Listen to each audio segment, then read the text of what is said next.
Welcome again to the Westerner Fan Zone. Rosetta, we do this 3 nights a week in the fall up until the week before Thanksgiving. Then we take a little break and come back after that and do it 2 nights a week. We've shuffled our deck a little bit. Famous man just walked into the studio here. Got to give him time to sit down. Coach, you're going to have to move Israel. He's taking the big chair from you. I couldn't find him. No, I thought he was here with you. He seems that chatting with you, that's why. Oh, my God. Oh, he's going to give up the big chair tonight. So, No. how are you, Coach? I'm great. How are you all? As I was saying, we shuffled the deck coming into this new school year. So on Monday nights, you're going to hear the Estacado Memorial and Liberty Fan Zones from 6 to 7:30 p.m.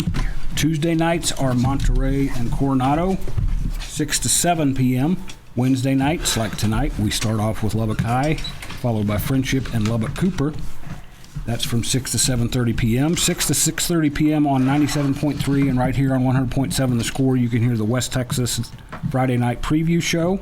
Those same 2 stations are home from 9:30 to midnight to the West Texas Friday Night Scoreboard Show. Archive shows can be found on the High School Fan Zone page at TTEsportsnetwork.com.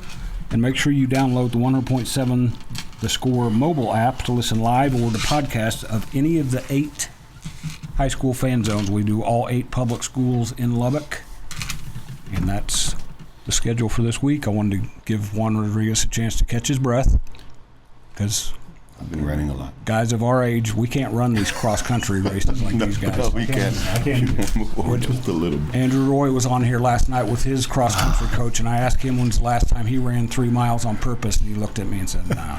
The only time I'm ever going to run, you know this, Randy, there's a Dairy Queen in my visibility, and I may run to that, but that's about the extent. There's a Texas native right there. Yes, right. That's Amen. What town did you grow up in? Eagle Pass.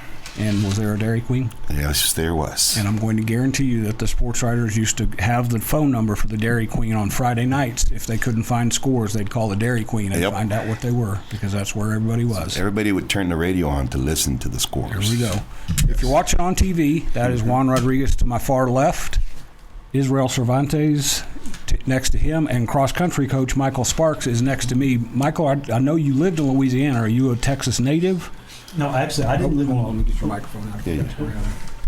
Oh, here we go. I want people to be able to hear you there. Oh my goodness! Hold that above the silver and talk loud. Make sure. Talk loud. Talk loud. Okay, so actually, not from Louisiana. I'm from Levelland. Okay. My parents just moved after retirement.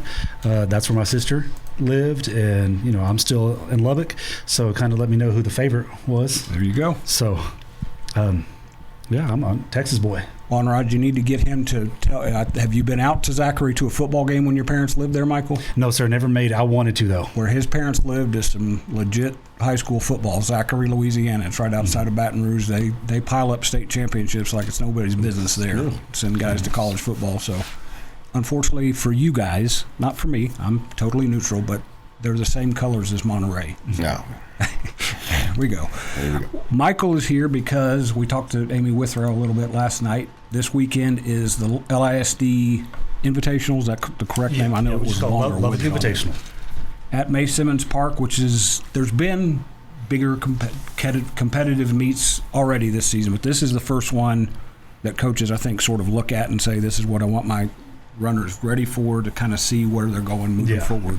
Yeah, we're real excited because obviously this is where our district meet is going to be. It's where region is going to be. So I know that brings in lots of competition, because schools from all over in our region, they want to come to this meet to get a preview of the region course. So it's going to bring lots of talent. I think we'll be ready. And I looked at the schedule that Mike Meek sent me. The 6A races start at 9 a.m. Yes, sir. And it wraps up with the 5A races at 3 and 3:30. Yes, sir. Amy wasn't real pumped about that. She was worried that it's going to be that we were going to have the weather that we had on Monday, where it was like 170 degrees in the afternoon. Yeah, we're hoping for some cloud cover. Well, but you know what? Everyone's going to run in the same weather anyway. So Juan, when we were texting back and forth with Michael, and I was asking him how it was looking, he was sending me the schedule, and I said, it's life after Reese Pena. And he texted me back, and I wasn't sure. I thought maybe he was standing too close to the bus fumes or something, because he texted me back and said, we have another really good one like Reese. And I thought, wait a minute. There's this young lady that raised the bar for cross country. Now, I say that. Amy was here last night. Zanisha. Yeah. And Sydney Smothers, Zanisha Harris from Coronado and Sydney Smothers were right there with Reese kind of helping raise that bar. But now you say you've got a young one, a freshman. Yes, sir. She's going to be pretty good. Give her name. We can reveal. Okay. No hidden names here. Her name is Amelia Anderson. Okay. And she's come out and run really well. You never know. We're hoping for the best. Obviously, we want to make sure that she stays healthy. She's putting up some really good times, though. She has put up some really, really good times. 2 weeks ago, did she win the event? Yeah, she actually, yes, she's won two races so far. Which is a nice start to your freshman year if you're a runner. But you've also got your young man and junior back who has sort of climbed the ladder a little bit. He's running outside of his mind so far. So main thing is just keeping these kids healthy, keeping them rested, and hoping they peak at the right time. What I said to Amy last night is I don't remember cross country being as good in Lubbock as it has been the last several years. I think you get some credit for that. I think Krista gets some credit at Monterey, Amy coming on, Sean Allen out at Friendship. Who am I missing? I don't want to leave anybody out. I know Sarah Blakely's at Lubbock Cooper, and now you've got Nick Cordes at Memorial, who has coached all over the place, including LCU, and is married to a pretty decent She was all right. Lee Daniel, Monterey girl. Juan Rod, Lee Daniel was Reese Pena before Reese Pena. Okay. This was back in the late 90s, early I think 2000, something like that. But it just seems like cross country has taken on a little bit more life here these last few years in Lubbock. With our team at Lubbock High, I've been very, very blessed to have some really good runners who are dedicated to the sport, and it makes my job that much easier. And I get to be the one that comes on the shows. I get to give the interviews and all that stuff, but really they're the ones putting in the work. I could write any kind of workout, as if they're not willing to put it in and put in that work and go 100%, it's all for naught. So we slid through there. Arturo Rodriguez, is that the? Yes. No relation? Nope, no relation. I do think that you need to set up some sort of wager with Juan Rod that if you guys win a certain event that you get him out there to run with the guys. Okay. All right, I'll talk to him after this. If you do that, I will come out and take pictures. I'm not running with him, but I'll take pictures. We're coming up on the first break in the high school fan zone. This is the Westerner fan zone on 100.7 The Score. We'll be right back to talk Lubbock High football for a while. Bringing you the latest news from Lubbock High Athletics. This is the Westerner Fan Zone podcast from 100.7 The Score. Welcome back into the Westerner Fan Zone on a Wednesday night on 100.7 The Score. We're going to jump in and talk more Lubbock High football. We'll finish up with some cross country real quick in a second. I want to run through the football schedule for this week because it's a busy schedule on two different nights because District 2 5A Division 1 starts their season. District 2 5A Division 2 starts their season. So we got games kind of scattered all over the place. Thursday night, Monterey goes up to Amarillo High. They start their district season 7 p.m. at Dick Bivens Stadium. That is on 93.7 The Eagle. Estacado is at home in a non-district game against Randall at Lowry Field, 7 p.m. It's down the radio dial a little bit. Nick Long will have the call for you there. Kingdom Prep, TAP 6-man, is at home, which their home is Trinity Christian's Field down on South Quaker, Warwick Memorial Stadium.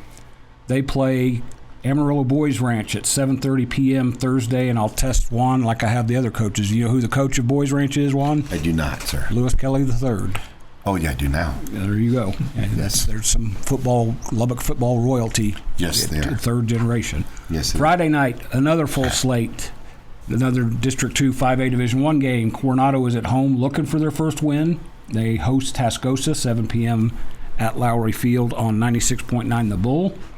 Lubbock Cooper opens their district season, which is 5A Division 2. They go up the road to Plainview to play at Sherwood Memorial Stadium at 7 p.m. That's right here on 100.7 The Score.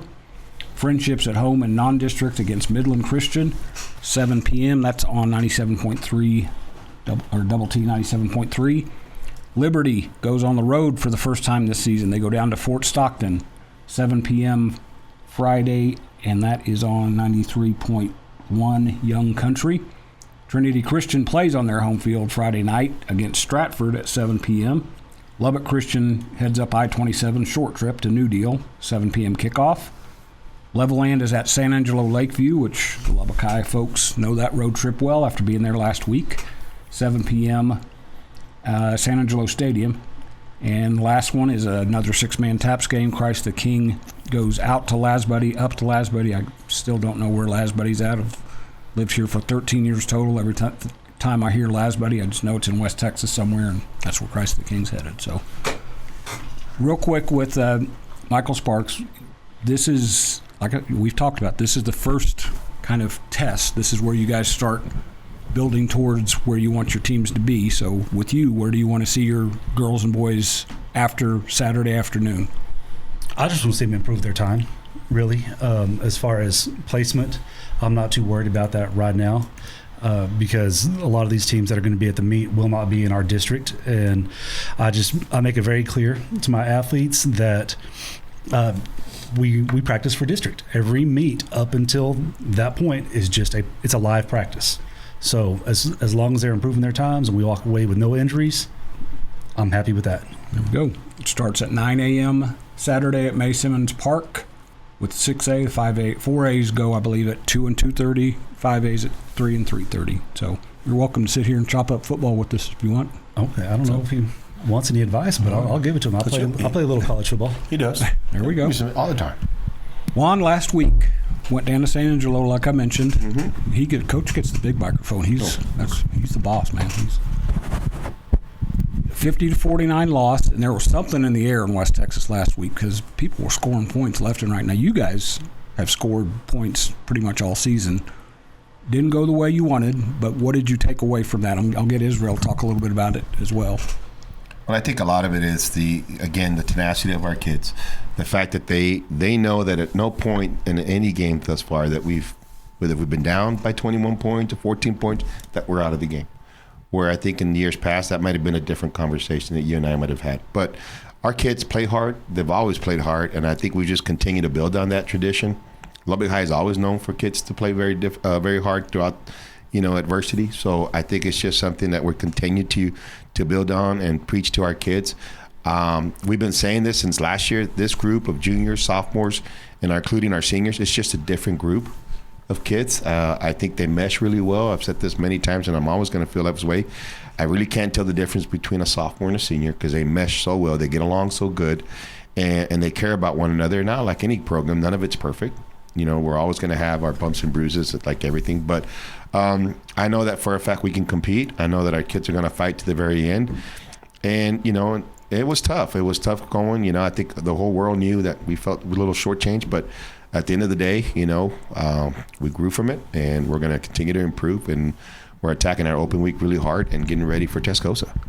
All right, Israel, we're coming up on getting too close to a break, so we'll come back and talk to you a little bit. Israel, are you a senior? Junior. So you're a guy that coach gets to keep molding here for a while. As Juan mentioned, this is an open week. I had a college coach scold me really bad once for calling it an off week, so open week. They will come back to start district play the following week. We'll talk about that a little bit after the break here on 100.7 The Score. Bringing you the latest news from Lubbock High Athletics. This is the Westerner Fan Zone podcast from 100.7 The Score. Welcome back in. We've got one more segment talking Westerner sports here on 100.7 The Score. Juan Rodriguez is down to my far left. Israel Cervantes is next to him. And Micheal Sparks is going to hang out and just in case we need him to interject. He comes from Levelland. They have a little bit of football tradition. Yes, they do. What era are you from? Ooh, I graduated in 99. Good Lord, you're young. Baby. Yes. I thought you were about to say old. I was like, oh. No, baby. You're baby.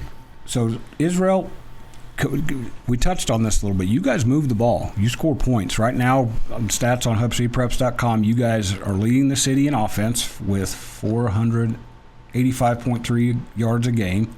Bo Davis leads the city in rushing, 802 yards in 4 games, so 200 yards a game. The 9 touchdowns, I think that leads the city in rushing touchdowns. Zach Rainey's had a really good season at quarterback. Why is this offense so effective? Why are you guys clicking right now? I just think the key is just our chemistry, waking up every morning, not for nothing, just putting that work, taking it full advantage of it and just not letting up the opportunity and just, putting everything 100% and just putting the work in every day. How long have you played with Bo? Because he's a sophomore or junior? He is a sophomore. How long have you played with him? 2 years. Why has he kind of burst onto the scene here? I know he played a little bit last year, but why is he kind of blown up this year? I'd say over the off season last year, we just took everything, full control, just took everything serious, track, weightlifting, and, from there we just bloomed as a unit together and just, put all the pieces together. And he's got a big brother that was a good player for you, Juan, that was a really good wrestler, besides being a football player, I believe. Went up the road to Wayland for a year or two.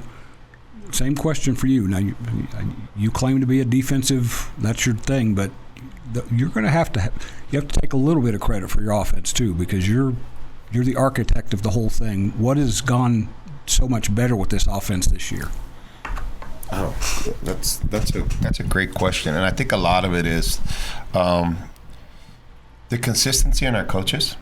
This is the second year that we've had our coaches. Same group of guys. We've actually added Anthony through, our running backs. So I think that has a lot to do with that. The expectation of our offensive coordinator, Emilio Garcia, and his staff, and the expectation of one another. And I think that's played dividends, not just for both the offense, but I know that it's playing the same thing for the defense. And I think our defense is relatively young. And as far as kids and even as a staff, so they're learning on the run. But that's the greatest opportunity that I get, is that I get to mentor these guys and kind of just give my 2 cents whenever I can. Going back to that last play, it was a team decision. We felt that we could get them to jump off sides and get a few more yardage for our kicker. If we were going to go over it, we hadn't decided yet. We felt so confident in our offense that 4th and 2 was not a scary situation for us. So just, again, continues just to be consistent. I think one of the things is that Israel touches our track. We bought into that, but you mentioned Keegan Davis, who's a fantastic athlete, a fantastic wrestler and football player, but so is Bo. But wrestling is a big deal for the Davis family, so he had a lot of success as a freshman. And when asked what else could he do, I said he needs to do what he did last year. He needs to wrestle. He's going to have a lot of success there, but there's something about wrestling and football that just make kids, different era. I mean, his offseason, Israel said it perfect, but all these guys put a lot of work in the summer. So credit to the offseason, but credit to them for their dedication and commitment during the summer. You guys have the open week, then you come back and open district play against Tascosa, which that's old school football. That's triple option. You're going to get a chance to see it this weekend against Coronado. What does the defense need to, starting with that game, what's the defense need to do to start showing some signs of improvement? Great question. Again, and you're coming out with some good ones tonight. I think consistency, but I also think discipline with what we're trying to get done. And I tell the staff and I tell the kids, if you watch games, other programs have had great game plans against these guys, and they do a fantastic job of running this flex-bone offense. They are masters of it. And it's not the first time that I've seen the flex bone. I saw it when we played Port Lavaca back in East Texas, when Sheldon ran it with a guy named Ronnie Wiggum, and they ran it at C.E. King. But these guys they are good at it. So what you got to do is, as a defense, is try to do everything you can to confuse really reads more than anything else. And I tell you, if you ever want to be a D lineman, now's just the game to be a D lineman, because half of it you're not going to get touched. Because you're the book, you're going to be read. So I said, if you want to play defense as a D lineman, this is the game that you want to do it in. Continue to change the reads, continue to change the reads of the quarterback. Discipline, know who's on pitch, know who's got quarterback, and know who's on dive. And if you can do that, I think we'll at least be successful to try to slow them down some. Got about a minute left. Israel, this is going to sound like a weird question, but offensively, you have to stay patient because you're going to have to wait for them to do their thing. Is this team ready to kind of stay patient and then go out and strike when you can? Yes, sir. All week we've been watching film, just trying to get as much knowledge as we can on them, and just coming out ready to start. Not trying to start off slow because in the past when we start off slow, not things happen. But yeah, just coming out fast and aggressive on this game, and just hopefully to shock the road up on Friday night. October 3rd, Lowry Field, home. No, we're at Amarillo. Yeah, up in Amarillo. Westerners get into district play. They have an open week this week. That's going to wrap us up in the Westerner Fan Zone. We'll be back after the break in the Friendship Tiger Fan Zone on 100.7 The Score.